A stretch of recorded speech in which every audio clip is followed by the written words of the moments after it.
That's right. I was fired from a flight attendant job. In fact, my first flight attendant job. And I'm going to tell you exactly what happened. Um, so a few months ago, I was looking at my YouTube channel, and there's a way to look at how people got to your channel.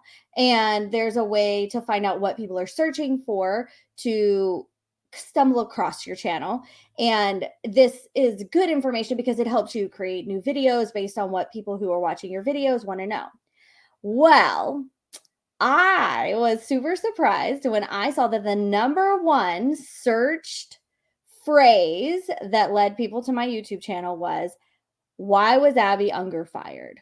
So I figured that it would be appropriate to create a video that answers that question. I mean, if people are searching for it, if the people want to know the story, the people can know the story. So, first of all, I want to ask everyone who's watching this to give this video a thumbs up.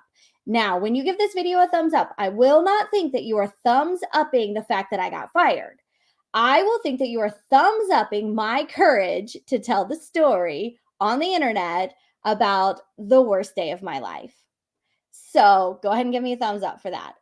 Thank you. Now, let's get into it. Those of you who are here just for like the very basic reason as to why I got fired because of a miscommunication with crew scheduling that caused me to miss a trip as a new hire on probation. That's basically the gist of it.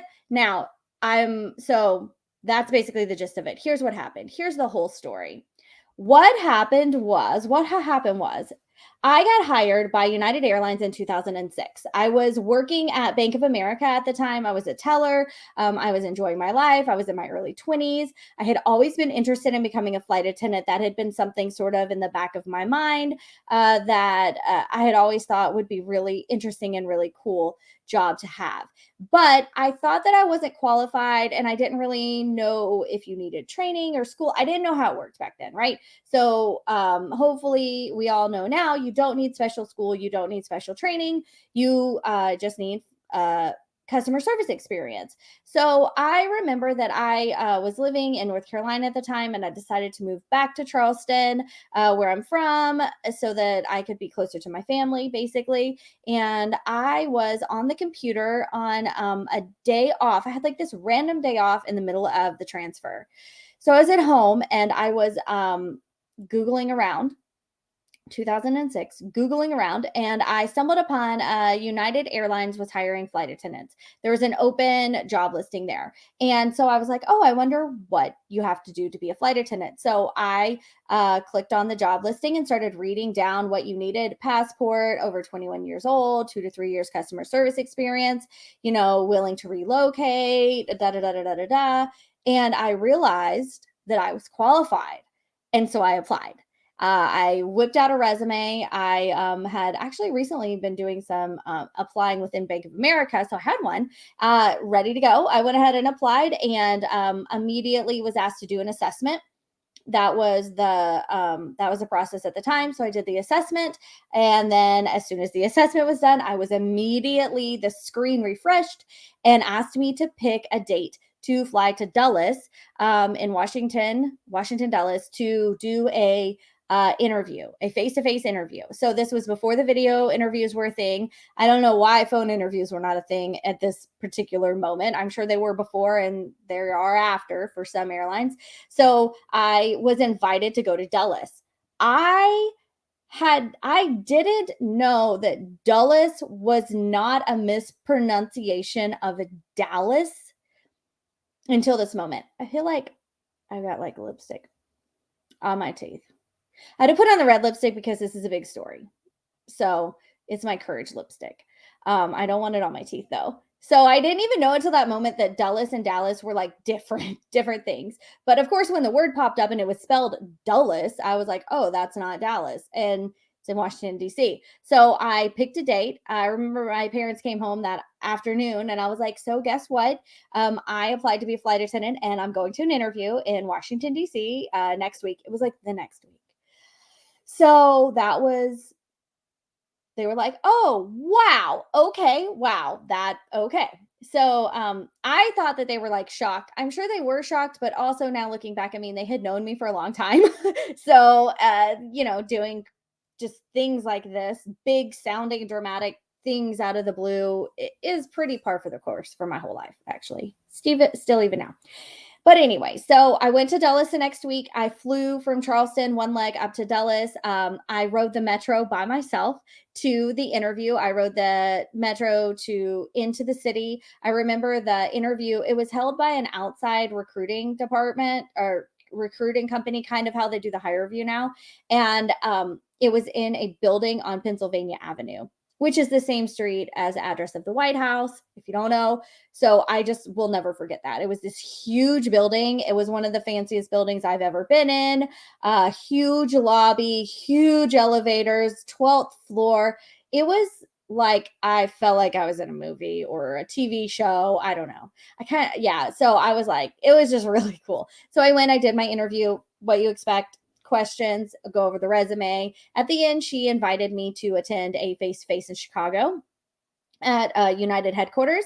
So again, this was 2006, back before the United Continental merger. So everything was still in Chicago. So then the week after that, I went to train. I went not to training. I went to the interview. So they flew me up to Chicago for the day and to O'Hare. This time I rode a bus, a shuttle bus to the it wasn't the headquarters downtown. It was like the training center headquarter place. So it was a full day interview. We had a all sit in a room and watch presentation. We had a group activity. We had and then we had a face to face, and then I had a face to face. And at the end of the face to face, the lady, we were in like this big room with these like cubicle, like divider, like movable divider things. And I remember it was a human resources lady that was interviewing me, and she said, "And we'd like to invite you to training. Thank you for blah blah blah. We'd like to offer you a job, invite you to training." And I was like, oh my goodness. I didn't know that they would offer the job on the spot if they would. Like, I didn't know this was before. I mean, of course, it wasn't before the internet, but it was before we had all the resources that we have now that tell us exactly how everything happens. And she offered me a job, invited me to training, training date in 2 weeks, 2 weeks from, I think this was a Thursday. And so I would start 2 weeks later on a Monday. Um, I I remember looking at her. I can remember the way it felt, where it's like my destiny. It's like the road, just like it's like the whole track of my life shifted. Like the entire destiny, like where I was heading, like moved. It was like I like can feel it. Like I felt it, like it moved. It like cracked open and it like moved. And I cried and I was like, oh my gosh, do you understand? You just changed my life. Because I truly felt like my life was changed. It was just completely different than I had ever imagined that it would be. Just the new future that rolled out in front of me was something unimaginable before that moment. So I went through the process. I resigned from Bank of America. I went to training. I started training on May 1st, 2006. It was 8 weeks long in Chicago. In that train, they had this training. It was old. It was an old training center hotel thing that was like you stayed. We didn't stay in a hotel. The hotel was there, like at the training center. There was a swimming pool. I went through training, loved training. I always love flight attendant training, one of my favorite things, part of the reason I became an instructor later on. But I loved being in training. I met amazing people. I met lifelong friends. It was just really, really cool. We went on a training flight, an international training flight, went to Narita, Japan, in Asia, new continent, new country. As on my training flight, that was amazing. And then I graduated. Everyone in my class was based in Dulles. And so moved to Dulles, drove my car to Dulles, and started working. All right, here's where the story takes a turn. When I was at United, part of our reserve, we had, I don't know how it is now exactly. It's in the contract. I'm sure we can find it out. But the way they did reserve back then was you had two kinds of reserve. You either had I don't even remember what it was called. The first kind of reserve was like regular, I guess maybe it's called regular reserve. Regular reserve, where you went on reserve at midnight and you just sat and waited for your call. The other one was like call-in reserve or something, where the night before your reserve shift, if you were on reserve the next day, the night before you called and you punched in these codes and you listened to a recording, again, no internet. You listened to a recording that of a crew scheduler reading your assignment into this recorded device that you would listen to. And you had to call after 7 o'clock at night. I think it was after 7 o'clock at night you had to call. So you weren't supposed to call before. At 7 o'clock, your assignment got in there. Sometimes they would release you for the next day, and sometimes they would give you an assignment. So the first time I did it, I was released the next day. I didn't have anything to do, no flying to do. And this was after I had been working. This was in July because I graduated the middle of June, and they gave you like a little weird little reserve line. And then this was into July, the beginning of July, after the 4th of July. So like the second week of July. Not that it matters. I was, but I'd already worked a couple trips. I had already been to Frankfurt twice, and I'd already been to, I think that's all I had worked so far. 2 trips to Frankfurt. Anyways, back to what I'm saying.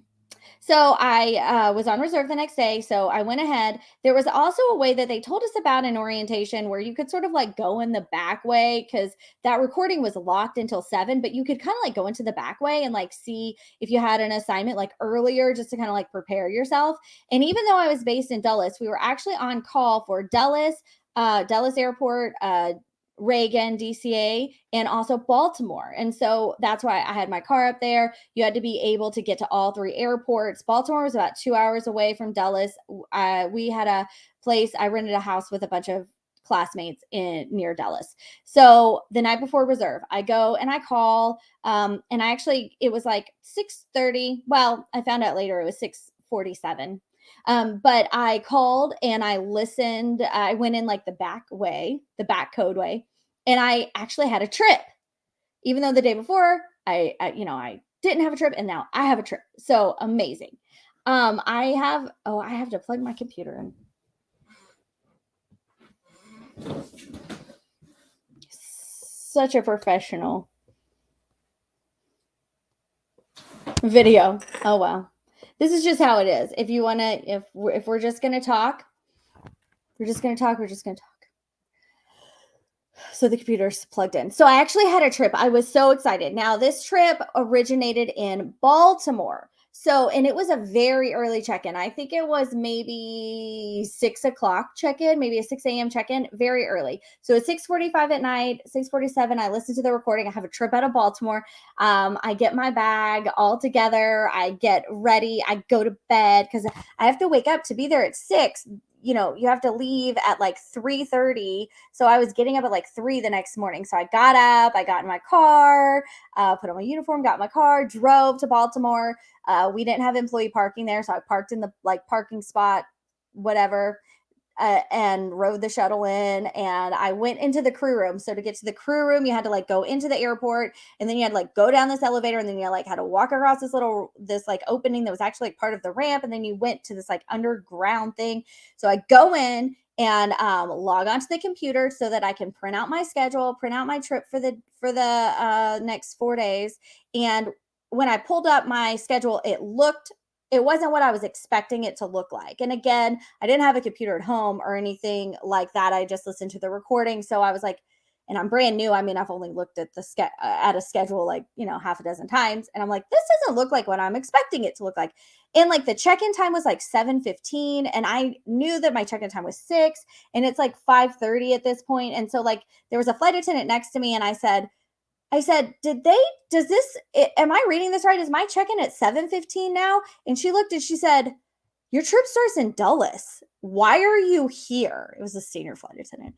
And I was like, I'm on reserve. I'm brand new. I called last night. The recording said here. And she was like, well, they must have changed your trip. She was like, she was basically like, they must have changed your trip because sucks for you.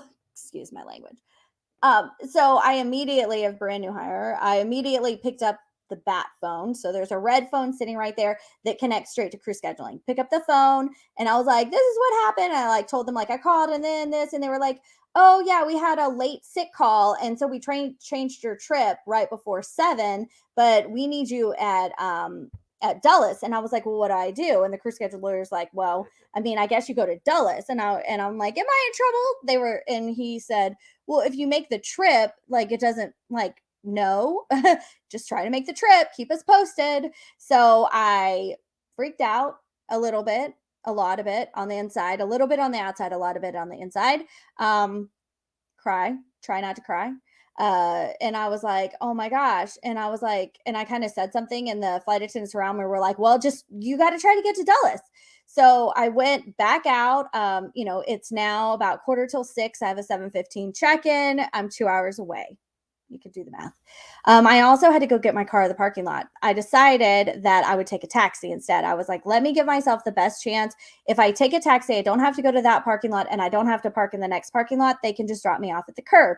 So I went and I got a taxi and cried and called my dad, called my daddy. I was like, told him what happened from the backseat of the cab. He gets me there as quickly as possible. It takes a little bit over an hour to get to Dulles, so very long, expensive taxi drive.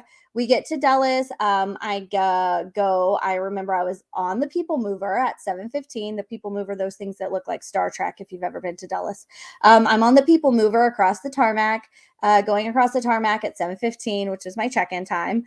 So I called crew scheduling, told them I was on the People Mover, and they were like, "Okay, well, we've called someone from Airport Alert or Hot Reserve or whatever we called it to work your trip. So just go ahead and go. I guess you'll need to go talk to your supervisor or something, but we had to replace you on the trip." Okay. All right. Okay. So went to the crew room. Here's where I made what I consider a mistake. This is an advice moment. If anyone ever finds themselves in this position, looking back, I feel like when I got to the crew room, I should have gone straight to the union to get their advice and their support first before I went to my supervisor. But they tell you in training, and this is technically true, that when you're on probation, new hire probation for that first 6 months, you're not protected or represented by the union. You're not actually in the union. And that is true technically, but that doesn't mean that you can't ask the union questions, talk to your union representatives, and have them advocate for you and have them help you navigate things that are difficult like this. So I really should have gone when I went into the crew room, instead of going this way to my supervisor's office, I should have gone this way to the union office and talked with a union representative there just to get some advice. I didn't. I went to my supervisor's office. That's where I thought I was supposed to go. So I went there. I was a new hire. We shared 4 new hire supervisors. It was kind of a strange thing. So I went in there crying, told the supervisor what happened. He was very kind about it and said, okay, well, let's see what we can do. He called crew scheduling back. He was like, she's available, because they had put on my trip that I'd missed, or on my line that I'd missed the trip or unable to contact or no trip or whatever the code is. So he went ahead and told them, like, she's here. If you have a trip, you can give her a trip. She is available to fly today. So went ahead, and I actually did end up getting a trip about 2 hours later and worked a trip to San Francisco. That was really nice. And he said, I need you to send us an email, type out everything that happened, give us all of the details, send it in, and we will be able to take that information. We'll check with crew scheduling, and we will make a decision as to what the disciplinary actions will be moving forward. It'll probably take us about a week to make a decision. You can continue to fly while we decide. So I remember I went over to the Airport Alert reserve room thing, the dark room where you can rest, and waited. I got that call about 2 hours later to go work the flight to San Francisco. So then I worked that flight. I worked on a 747. It was so cool. Then came back, had, whatever. Then I worked another trip to Amsterdam. I got to work a trip to Amsterdam. Again, really cool on 777. Really, really cool.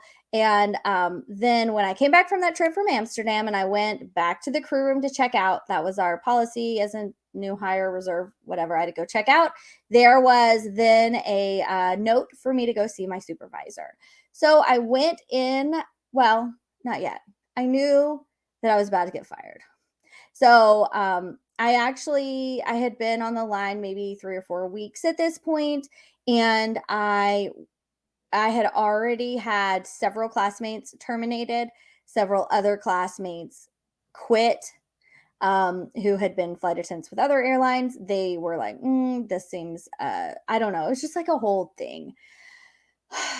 So I knew that I probably was going to get terminated because, like I said, I wasn't even the first one from my class 4 weeks later that had been terminated. So I knew I was going to be terminated. I heard that they take your wings when you're terminated, that they make you leave your manual and your wings. And so I took my wings off my dress and I put them on my suitcase. And I thought to myself, if he asks me for my wings, I'm going to lie and tell him that I lost my wings because I worked too hard for those wings for me to be giving them back. So I put it turns out he didn't ask for them, so it didn't matter. But I do remember this little feeling of defiant, and being so attached to my wings and putting them in my bag because the thought of someone taking my wings away, my actual wings, was almost harder than the thought of being terminated. So I went into the office and I sat down and he gave me a little spiel, we appreciate you taking the time to write out everything that happened, da da da blah blah. And we're sorry that this happened. And we understand that was miscommunication, da da da da da.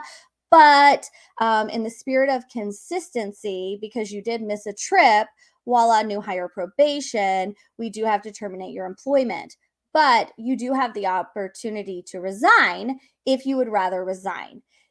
Here's a sheet of paper for you to write your resignation on and sign it and give it back to me and I can process your resignation. And I looked at him and I was like, I was crying. So I didn't look like this. I looked like crying this. I don't know. I don't know how I looked, but I looked at him and I said, I'm not going to resign.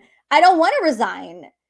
It's not my choice to not work for United Airlines. I want to work for United Airlines. I don't want to resign. And he said, well, then we'll have to terminate you. Now, he wasn't prepared to terminate me. Really, he thought that I would write the resignation letter. So he had no paperwork ready. He didn't know my employee number. So I'm sitting there crying and he's like, how do you spell your last name? Is it 2 M's? And I'm like, it's an M and an N, like Nancy.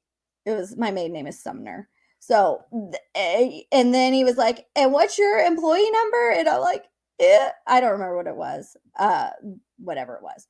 And I told him, I was like, ooh, and I'm crying. He's like, oh, okay. And he can't even understand me. He's like, what was it again? And I'm like crying and he's like typing. And then the computer like spits out this thing. And he was like, do you have a car here? And I was like, yes. He was like, okay, so you don't need a flight home. I was like, no, I need a flight home.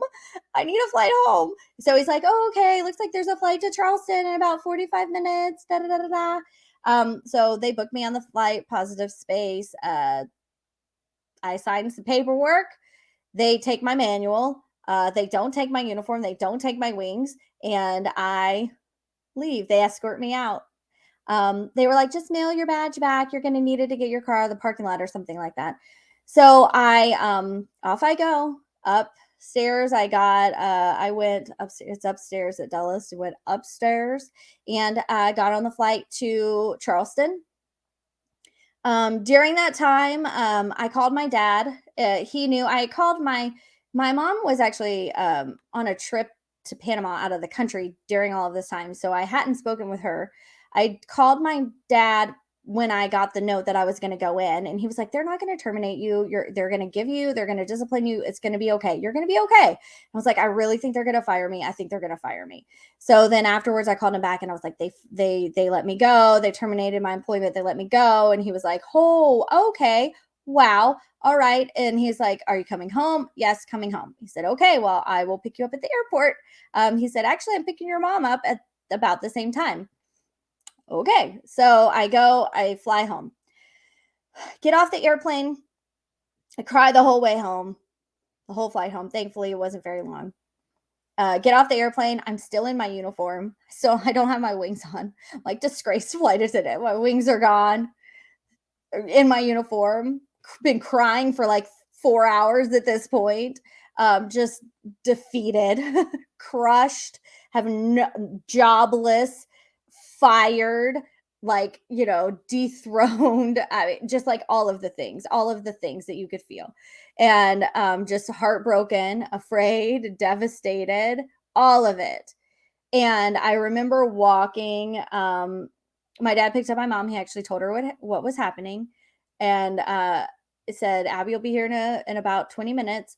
And I'll never forget the sight of my parents standing at the top of the hallway right outside security. And I'm walking down this long hallway, completely like just heartbroken, despair. I'm pulling my bag behind me. I've got both hands kind of behind me on my lower back so I can like walk up this incline, and I'm just like crying.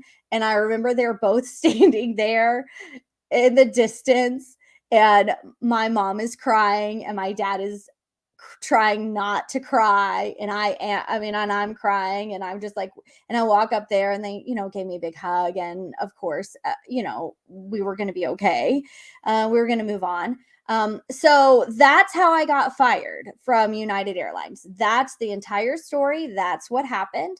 I went home. I don't remember what I did that night. I must have gone home, and I'm sure they fed me dinner, went to bed. I do remember the next day I woke up and I started applying for airlines. I knew that I was meant to be a flight attendant. I knew that I still was meant to be a flight attendant.